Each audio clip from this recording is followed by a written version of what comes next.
आज की कहानी है कुछ इस तरह।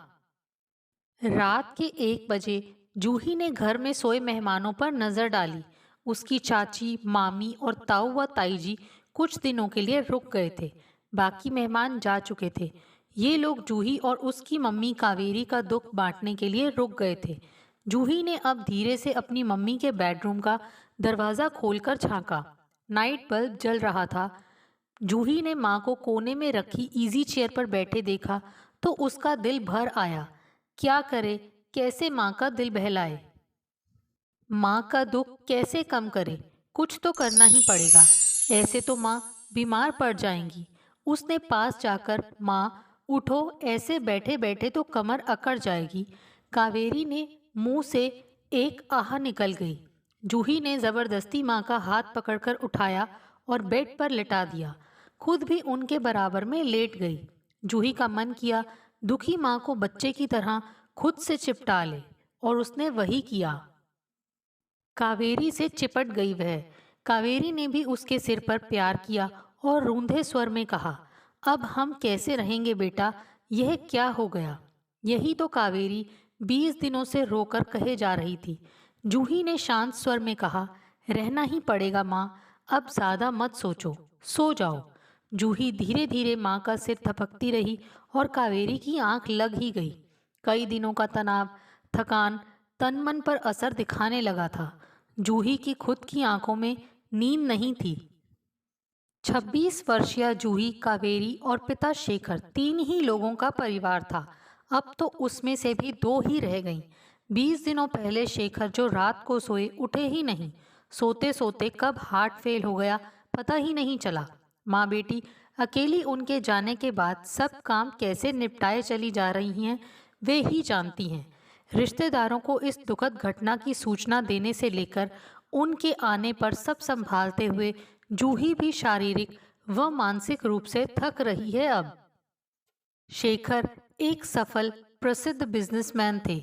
आर्थिक स्थिति काफी अच्छी थी।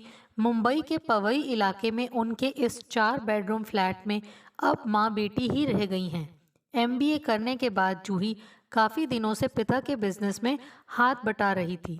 यह वज्रपात अचानक हुआ था, इसकी पीड़ा असहनीय थी। शेखर जिंदा दिल इंसान थे। जीवन के हर पल को वे भरपूर जीते थे। परिवार के साथ घूमना उनका प्रिय शौक था। साल में एक बार कावेरी और जूही को लेकर कहीं ना कहीं घूमने जरूर जाते थे, और अब भी अगले महीने स्विट्जरलैंड जाने के टिकट बुक थे। मगर अब जूही के मुंह से एक सिसकी निकल गई। पिता की इच्छाएं, उनके जीने के अंदाज, उनकी जिंदा दिली, उनका स्नेह याद कर रुलाई का आवेग फूट पड़ा। माँ की नींद खराब न हो जाए, यह सोचकर वह बालकनी में जाकर वहां रखी चेयर पर बैठकर देर तक रोती रही। अचानक सिर पर हाथ महसूस हुआ तो वह चौंकी। हाथ कावेरी का था। मम्मी आप, मुझे लिटाकर खुद यहाँ आ गई। चलो आओ, सोते हैं, 3 बज रहे हैं। अब की बार बेटी को दुलारते हुए कावेरी अपने साथ ले गई। 20 दिनों से यही तो चल रहा था। कभी बेटी माँ को संभाल रही थी, कभी माँ बेटी को। दोनों ने लेटकर सोने की कोशिश करते हुए आंखें बंद कर ली। कुछ ही दिनों में बाकी मेहमान भी चले गए। माँ बेटी अकेली रह गईं। घर का सूनापन, हर तरफ फैली उदासी, घर के कोने कोने में बसी शेखर की याद। जीना कठिन था, पर जीवन है तो जीना ही था। कावेरी सुशिक्षित थी, पढ़ने लिखने की शौकीन थी। कुछ सालों से लेखन के क्षेत्र में वे काफी सक्रिय थी। उनकी कई रचनाएं प्रकाशित होती रहती थी। लेखन के क्षेत्र में उनकी एक खास पहचान बन चुकी थी। शेखर से उन्हें हमेशा प्रोत्साहन मिला था। अब शेखर के जाने के बाद कलम जो छूटा उसका सिरा पकड़ में ही नहीं आ रहा था। जूही ने ऑफिस जाना शुरू कर दिया था। कई शुभचिंतक उसे ऑफिस में भरपूर सहयोग कर रहे थे, पर घर पर अकेली उदास माँ की चिंता उसे दुखी करती। जूही ने एक दिन कहा, माँ कुछ लिखना शुरू करो ना, कुछ लिखोगी तो ठीक रहेगा, मन भी लगेगा। नहीं, मैं अब लिख नहीं पाऊंगी, मेरे अंदर तो सब खत्म हो गया है, लिखने का तो कोई विचार आता ही नहीं। जूही मुस्कुराई। कोई बात नहीं, कई राइटर्स कभी कभी नहीं लिख पाते, होता है ऐसा। ठीक है, ब्रेक ले लो। फिर एक दिन जूही ने कहा, माँ टिकट बुक है, हम दोनों चले स्विट्जरलैंड। कावेरी को झटका लगा। अरे नहीं नहीं, सोचा भी कैसे तुमने? तुम्हारे पापा के बिना हम कैसे जाएंगे? घूम लिए जितना घूमना था, कहकर कावेरी सिसक पड़ी। जूही ने माँ के गले में बाहें डाल दी। माँ, सोचो, पापा का सपना था वहां जाने का। हम वहां जाएंगे तो लगेगा पापा की इच्छा पूरी कर रहे हैं। वे जहां भी हैं हमें देख रहे हैं। मैं तो यही महसूस करती हूँ। आपको नहीं लगता पापा हमारे साथ ही हैं? मैं तो ऑफिस में भी उनकी उपस्थिति अपने आसपास महसूस करती हूँ। दोगुने उत्साह से काम में लग जाती हूँ। चलो ना माँ, हम घूम कर आएंगे। कावेरी ने गंभीरतापूर्वक फिर ना कर दिया। पर अगले 2-4 दिन जूही के लगातार सकारात्मक सुझावों और स्नेह भरी जिद के आगे कावेरी ने हाँ में सिर हिलाते हुए, जैसी तुम्हारी मर्जी, तुम्हारे लिए यही सही, कहा। तो जूही उनसे लिपट गई, बोली, बस माँ, अब सब मेरे ऊपर छोड़ दो। जूही की मौसी गंगा का बेटा अजय पेरिस में अपनी पत्नी रीमा के साथ रहता था। जूही अब लगातार अजय से संपर्क कर सलाह करती रही। जिसने भी सुना कि दोनों घूमने जा रही हैं, हैरान रह गया। कुछ लोगों ने मुंह बनाया, व्यंग किए, पर वहीं कुछ लोग ऐसे भी थे जिन्होंने खुलकर माँ बेटी के इस फैसले की प्रशंसा की। जूही को शाबाशी दी कि वह अपना मनोबल, आत्मविश्वास ऊंचा रखते हुए अपनी माँ को कुछ बदलाव के लिए बाहर लेकर जा रही है। उन लोगों का कहना था कि अच्छा है, दोनों घूम कर आएंगी, इतना बड़ा वज्रपात हुआ है, दोनों कुछ उभर पाएंगी। इतनी प्रतिभावान माँ हिम्मत छोड़कर ऐसे ही दुख में डूबी रही तो क्या होगा माँ? कैसे मन लगेगा? जूही को इस बात की बड़ी चिंता थी, और यह कि जिन किताबों में माँ रात दिन डूबी रहती थी, अब उनकी तरफ देख भी नहीं रही थी, बस चुपचाप बैठी रहती थी। इस ट्रिप से माँ का मन जरूर बदलेगा। घर में तो हर समय कोई ना कोई शोक प्रकट करने आता ही रहता था। वही बातें बार बार सुनकर कैसे इस मनोदशा से निकला जा सकता है, यही सब जूही के दिमाग में चलता रहता था। शेखर का टिकट तो बहुत भारी मन से जूही कैंसिल करवा चुकी थी। ऑफिस का काम अपने मित्रों, सहयोगियों पर छोड़कर जूही और कावेरी ट्रिप पर निकल गईं। मुंबई से 3.5 घंटे में कतर पहुंचकर वहां 2 घंटे रुकना था। जूही पिता को याद करते हुए उनकी बातें करने में ना हिचकते हुए कावेरी से उनकी खूब बातें करने लगी कि पापा को ट्रैवलिंग का कितना शौक था। हर जगह का स्ट्रीट फूड ट्राई करते थे, हम भी ऐसा ही करेंगे। कावेरी भी धीरे धीरे सब याद करते हुए मुस्कुराने लगी तो जूही बहुत खुश हुई। फ्लाइट चेंज करके दोनों 7.5 घंटे में जेनेवा पहुंच गए। जूही ने कहा, माँ, यहाँ रुकेंगे, लेक जेनेवा पास से देखेंगे। पापा ने बताया था, उन्होंने डिस्कवरी चैनल में देखा था एक बार। लेक से एक तरफ स्विट्जरलैंड, एक तरफ फ्रांस दिखता है। वहाँ लोसान टाउन है जहाँ से ये दोनों दिखते हैं। वहीं लेक जेनेवा के सामने किसी होटल में रह लेंगे। ठीक है, जैसा तुमने सोचा है। सब जानकारी ले ली है ना? हाँ माँ, अजय भैया के लगातार संपर्क में हूँ।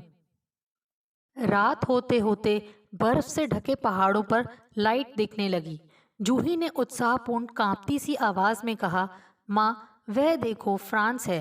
होटल में रूम लेकर सामान रखकर फ्रेश होने के बाद दोनों ने कुछ खाने का ऑर्डर किया। थोड़ा खा पीकर दोनों बाहर निकल आईं। लेक के आसपास कई परिवार बैठकर एंजॉय कर रहे थे। शेखर की याद शिद्दत से आई। कावेरी वहां के माहौल पर नजर डालने लगी। सब कितने शांत, खुश, बच्चे खेल रहे थे। आसपास काफी चर्च थे। चर्च की घंटियों की आवाज कावेरी को बड़ी भली सी लगी। दोनों अगले दिन लोसान घूमते रहे। कैथेड्रल्स, गार्ड्स, म्यूजियम बहुत थे। वहां दोनों 2 दिन रुके। वहीं एक जगह मूवी दिल वाले दुल्हनिया ले जाएंगे की शूटिंग हुई थी। कावेरी अचानक हंस पड़ी। जूही, याद है ना, तुम्हारे पापा ने यह मूवी 4 बार देखी थी। टीवी पर तो जब भी आती थी वे देखने बैठ जाते थे। यही सब तो उन्हें यहाँ देखना था। आज यह जगह देखकर वे बहुत खुश होते। वे देख रहे हैं यह जगह हमारे साथ जो हमेशा दिल में रहते हैं। वे दूर कहाँ हैं? जूही बोली थी। कावेरी मुस्कुरा दी। मेरी माँ बनती जा रही हो तुम। मेरी माँ होती तो वो भी मुझे यही समझाती। सच ही कहा गया है, बेटी बड़ी हो जाए तो भूमिकाएं बदल जाती हैं। दोनों वहाँ से फिर इंटरलेकन चली गईं। वहाँ जाकर तो दोनों का मन खिल उठा। वहाँ बड़ा सा पहाड़ था। दो लेक के बीच की जगह को इंटरलेकन कहा जाता है। सुंदर सी लेक। अचानक जूही जोर से हंस पड़ी। माँ, उधर देखो, कितने सारे हिंदी के साइन बोर्ड। वाह! कावेरी भी वहाँ हिंदी के साइन बोर्ड देखकर आश्चर्य से भर उठी। वहाँ से दोनों 2 घंटे का सफ़र कर खूबसूरत टॉप ऑफ यूरोप देखने गईं, जो पूरे साल बर्फ से ढका रहता है। वहाँ से वापस आकर आसपास की जगहें देखीं। वहाँ का कल्चर, खान पान का आनंद उठाती रहीं। वहाँ उन्हें थोड़ा जर्मन कल्चर भी देखने को मिला। ट्रिप काफ़ी रोमांचक और खूबसूरत लग रहा था। दोनों को कहीं कोई परेशानी नहीं थी। दोनों हर जगह फैले प्राकृतिक सौंदर्य को जी भरकर एंजॉय कर रही थी। पूरी ट्रिप के अंत में उन्हें 2 दिन के लिए अजय के घर भी जाना था। अजय सब बता ही रहा था कि अब कहाँ और कैसे जाना है। फिर अजय की सलाह पर दोनों वहाँ से इटली में ओरोपा सेंचुरी चले गए, जो पहाड़ों में ही है। वहाँ बहुत ही पुराने चर्च हैं, जहाँ जीसस के हर रूप को बहुत ही अनोखे ढंग से दिखाया गया है। जीसस का साउथ अफ्रीकन और डार्क जीसस और मदर मैरी का अद्भुत रूप देखकर दोनों दंग रह गईं। इंग्लिश नेस थी, बहुत सारी धर्मशालाएं थीं। बहुत ही अद्भुत रोमांचक अनुभव था यह। फ़ोन का नेटवर्क नहीं था तो हर जगह शांति थी। वह इतनी सुंदरता कि कावेरी ने अरसे बाद मन को इतना शांत महसूस किया। आसपास सुंदर झीलों की आवाज़, प्रकृति प्रदत्त सौंदर्य को आत्मसात करती कावेरी जैसे किसी और ही दुनिया में पहुंच गई थी। अगले दिन एक नन दोनों को ग्रेवयार्ड दिखाने ले गई। जूही अब तक इस नन से काफ़ी बातें कर चुकी थी। अपने पिता की मृत्यु के बारे में भी बता चुकी थी। नन काफ़ी स्नेहल स्वभाव की थी। वहाँ पहुंचकर नन की शांत गंभीर आवाज़ गूंज रही थी। बस यही सच है, जीवन का सार यही है, यही होना है। एक दिन सबको जाना ही है। बस यही कोशिश करनी चाहिए कि कुछ ऐसा कर जाएं कि सबके पास हमारी अच्छी यादें हों। जितना जीवन है खुशी से जी लें, पल पल का उपयोग कर लें, दुखों को भूल आगे बढ़ते रहें। नन तो यह कहकर थोड़ा आगे बढ़ गई।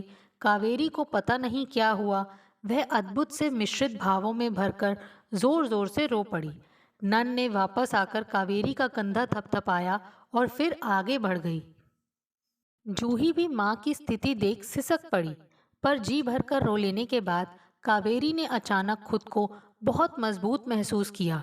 खुद को संभाला, अपने और जूही के आंसू पोंछे। जूही को गले लगाकर प्यार किया और मुस्कुरा दी। जूही अब हैरान हुई। क्या हुआ माँ, आप ठीक तो हैं ना? हाँ, बिल्कुल ठीक हूँ। चलें। दोनों आगे चल दी। जूही ने माँ को ऐसी शांत मुद्रा बहुत दिनों बाद देखी थी। कहा, माँ बहुत थक गई, आज जल्दी सोऊंगी मैं। तुम सोना, मुझे कुछ काम है। क्या काम माँ? जूही फिर हैरान हुई। आज ही रात को नई कहानी में इस ट्रिप का अनुभव लिखना है ना? ओह सच माँ। जूही ने माँ के गाल चूम लिए। एक दूसरे का हाथ पकड़ शांत मन से दोनों ने कुछ इस तरह से आगे कदम बढ़ा दिए कि नन भी पीछे मुड़कर उन्हें देख मुस्कुरा दी थी। दोस्तों, आपको हमारी ये कहानी कैसे लगी? प्लीज़ कमेंट्स करके बताइए। Thanks for watching this video.